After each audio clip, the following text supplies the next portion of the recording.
ইস্তেগফার করব। কি বলবো? আল্লাহ তাআলা সবচেয়ে বেশি খুশি হন যখন বান্দা ইস্তেগফার করে। কি করে? ইস্তেগফার করে। ইন্নাল্লাহা ইউহিব্বুত তাওয়াবিনা ওয়া ইউহিব্বুল মুতাতাহহিরিন। আল্লাহ তাআলা ওই ব্যক্তিকে বেশি পছন্দ করে যে আল্লাহ তাআলার কাছে তওবা করে। সুবহানাল্লাহ। তওবা কি জিনিস? আল্লাহ আমি ভুল করে ফেলেছি, আল্লাহ আমি গুনাহ করে ফেলেছি, আপনি আমাকে মাফ করে দেন। আল্লাহ আপনি আমাকে মাফ করে দেন। প্রিয় যুবক ভাইরা, আমরা কি গুনাহ মুক্ত না গুনাহযুক্ত? হ্যাঁ, আমরা কেউ বলতে পারবো না আমাদের এই 12 বছর হওয়ার পর থেকে 20 বছরের ভিতরে বাকি 8 বছরের মাঝখানে 8 বছরের ভিতরে আমরা গুনাহ করি নাই? হ্যাঁ, তাহলে আমাদের মাফ দরকার আছে না? হ্যাঁ, তা এই জন্য তওবা করা বেশি বেশি। আস্তাগফিরুল্লাহ, পুরোটা না পারলে আস্তাগফিরুল্লাহ রাব্বি মিন কুল্লি যামবি ওয়া আতুবু ইলাইহি লা হাওলা ওয়া লা কুওয়াতা ইল্লা বিল্লাহিল আলিয়্যুল আযীম। এটা যদি পুরোটা নাও পারে শুধু আস্তাগফিরুল্লাহ আস্তাগফিরুল্লাহ আস্তাগফিরুল্লাহ এভাবে যতক্ষণ পারি 100 বার 150 বার 200 বার করতে হবে না, 10 বার 20 বার 30 বার যে মন চায় 200 বার করেন 500 বার করেন, সমস্যা নাই। কিন্তু একটা নিয়মের ভিতরে নিয়ে আসা যে 500 বার করতে হবে 200 বার আপনি ইচ্ছা অনুযায়ী আপনার যতবার ভালো লাগে। এরপরে আরেকটা জিনিস হলো দুরূদ পাঠ করা। কি পাঠ করা? সম্মানিত মা বোনেরা যারা পর্দার আড়াল থেকে শুনতেছেন বাসা বাড়ি থেকে, এই আমলগুলো একটু খেয়াল করে আজকের রাত্রে এই আমলগুলো করেন, আল্লাহ তাআলা মাফ করে দিবেন। আল্লাহ বলেছেন লা তাকুনাতু মির রাহমাতিল্লাহ, তোমরা আল্লাহর রহমত থেকে নৈরাশ হয়ো না। ইন্নাল্লাহা ইয়াগফিরুদ যুনুবা জামিআ, আল্লাহ হচ্ছে সবচেয়ে বড় ক্ষমাশীল।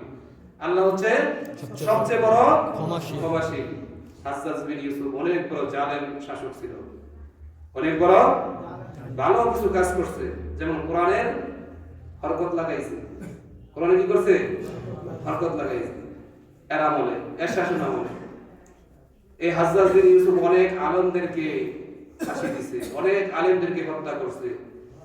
যখন এই হাজ্জাজ বিন ইউসুফের মৃত্যুর সময় হয়, এমন ভাবে আল্লাহর কাছে কান্নাকাটি আর কইতেছে, আল্লাহ আপনি তো সবচেয়ে বড় ক্ষমাশীল, আর দুনিয়ার ভিতরে আনিত বা পূর্বে যারা গেছে সবার থেকে সবচেয়ে বড় গুনাহগার আমি।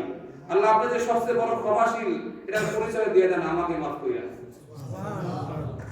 তখন বাইজিদ বুস্তামি রাহমাতুল্লাহি আলাইহি জামানায় না জানি আল্লাহ মাফ করে দেয়, না জানি আল্লাহ এত বড় জালেমের মাফ করে দিলে হইলো?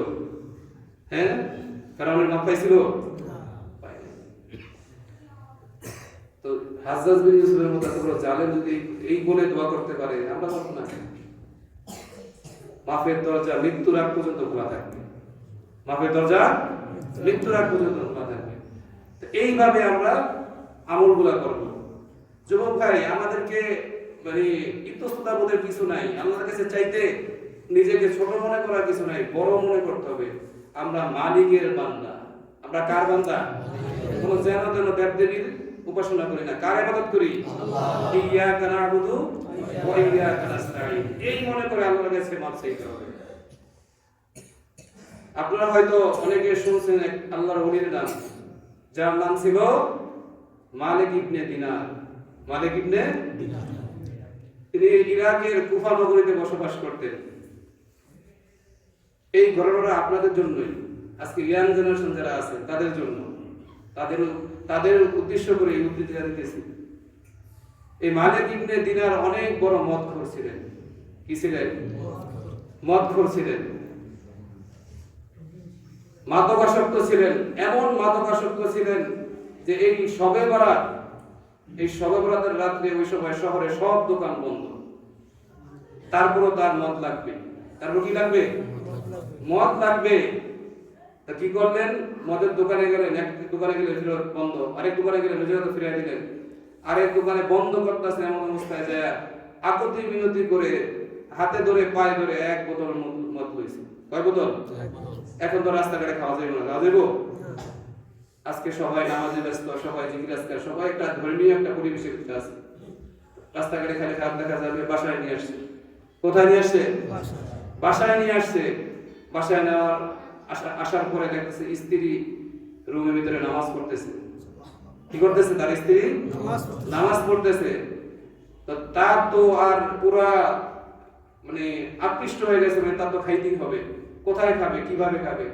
তো আরেক রুমে গেছে।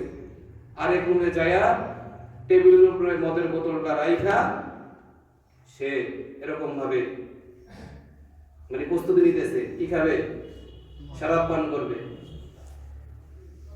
আল্লাহর কি হুকুম, তার একটা মেয়ে আছে 3 বছরের বয়সে। তো এই মেয়ে দৌড়দৌড়ি করতেছে, হঠাৎ করে এই মেয়ের সাথে টেবিলের সাথে ধাক্কা লাগছে। কি লাগছে? ধাক্কা লাগছে। তো ধাক্কা লাগার সাথে সাথে বোতলটা পড়ে ভেঙে গেছে। বোতলটা পড়ে কি হয়েছে? মদ খাইতে পারছে আর না, মদ খাইতে পারে না। মনে বড় কষ্ট, এই কষ্ট নিয়ে শুয়ে পড়ছে। মেয়েরে কি মারতে পারবো? মারলে কি মদ আসবো? আসবো না। তবে নিজের জিদকে কন্ট্রোল করে শুয়ে পড়ছে, ঘুমায় গেছে। তো পরের বছর এই শনিবার রাত্রে আবার 1 বোতল মদ নিয়ে ঘরে আসছে। আসার পরে ওই টেবিলের উপরে রাখছে। রাখার পরে মদ খাবে এমন সময় বোতলের দিকে তাকাইছে। তো তাকানোর পরে তার চোখ দিয়ে অটোমেটিকলি পানি পড়তেছে। সে চিন্তা করতেছে যে কত বছর আমার মেয়ের গায়ে লেগে এই বোতলটা ভেঙে গেছে, আজকে আমার মেয়ে নাই, আমার মেয়ে ইন্তিকাল করেছে।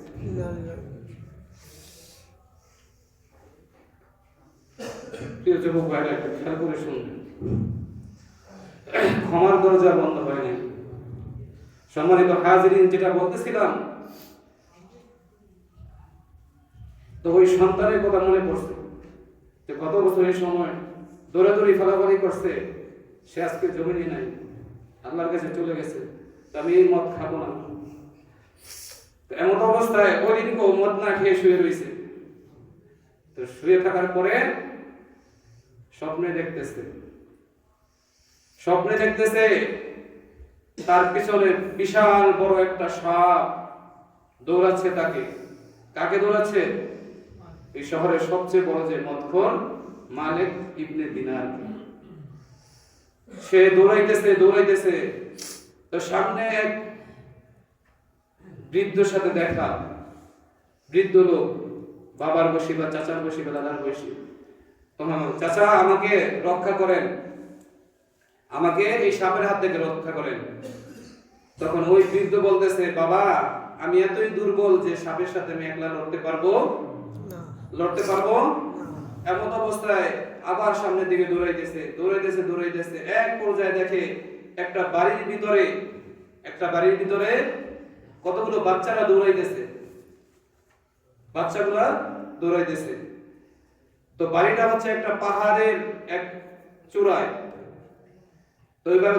তো সে কি করতেছে, এই পাহাড়ের দিকে দৌড়ায় উঠতে ক্লান্ত হয়ে গেছে। তো যখন বাড়ির সামনে গেছে, যেই দেখে যে তার মেয়ে, ওই 3 বছরের মেয়ে খেলাধুলা করতেছে। তখন ওই মেয়ের গেছে সামনে দারোয়ান ছিল যে ওখানে আমার মেয়ের সাথে একটু দেখা করায় দাও। তো মেয়েকে ডাক দিয়ে আনা হয়েছে। আনার পরে ওই মেয়ে আসলো, সাপ পিছন থেকে দৌড়াই দিয়েছে। সাপ এক পর্যায়ে মালিক ইবনে দিনারের কাছাকাছি হয়ে গেছে, এদিক দিয়ে মেয়েও চলে আসছে। মেয়ে আসার পরে ওই সাপকে একটা ধমক দিছে, এখান থেকে চলে যা। সাথে সাথে সাপ পিছন দিকে চলে গেছে। সুবহানাল্লাহ। তখন বলল, বাবা তুমি এখানে কেমনে?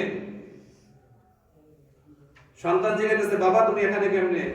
তখন বলতেছে, আমাকে এরকম ঘটনা বলতেছে, এরকম আমি একটা সাপ দৌড়াইতে দেখি একটা বাড়ি, তোমাদের এই বাড়িটা, তো এখানে আমি চলে আসছি। আর তুমি এখানে কেমনে মা? মেয়েকে বলতেছে। তখন বলতেছে, বাবা, প্রতিটি শিশু যখন ইন্তিকাল করে নাবালেগ অবস্থায়, মানে প্রাপ্তবয়স্ক হয় নাই, প্রতিটা শিশু মারা গেলে ওই শিশুদেরকে দ্বীনি ইলম শিক্ষা দেন কে? হযরত ইব্রাহিম আলাইহিস সালাম।